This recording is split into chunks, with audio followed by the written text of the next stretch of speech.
El pròxim rival del Joventut de la Lliga ACB és el Cesquer Baskonia, amb el mateix balanç que els vertinegres, 12 victòries i 9 derrotes. Portaven 3 victòries consecutives fins que han perdut de manera bastant clara al camp del Tenerife, però tot així tenen la moral alta després del grandíssim partit que han fet en Eurolliga. Per part de la penya compta amb les baixes d'Andrew Andrews i Malik Allen, segueixen sent els dos absents.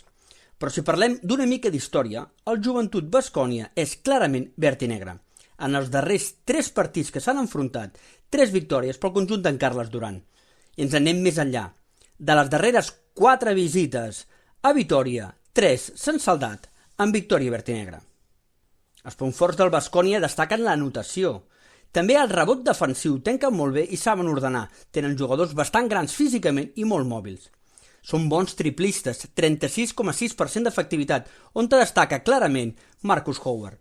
I els seus interiors són mòbils, especialment Costello i Moneke. Són capaços de llançar des del 6,75, fer portes enrere, jugar al pal baix i obrir amb les ajudes.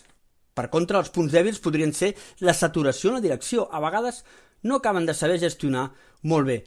Colin McIntyre no sempre dona la millor versió, tot i que, vist el darrer partit, ens podem preparar. Tampoc recuperen masses pilotes, no són massa intensius en defensa, com que tampoc són massa bons taponadors. I últimament tenen una rotació curta, carregant masses minuts els seus jugadors, i això els hi pot fer passar factura.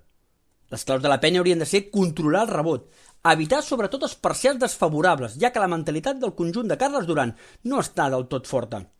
Equilibrar moltíssim el joc interior. El Joventut té unes peces bastant diferents a les d'Ivanovic, però no per això són inferiors, i ha de saber optimitzar i trobar el seu lloc. I saber jugar amb la història, com dic, de les darreres 4 visites, 3 s'han saldat en victòria verd i negra, i no va ser 4 de 4 perquè el triple Calgai no va entrar.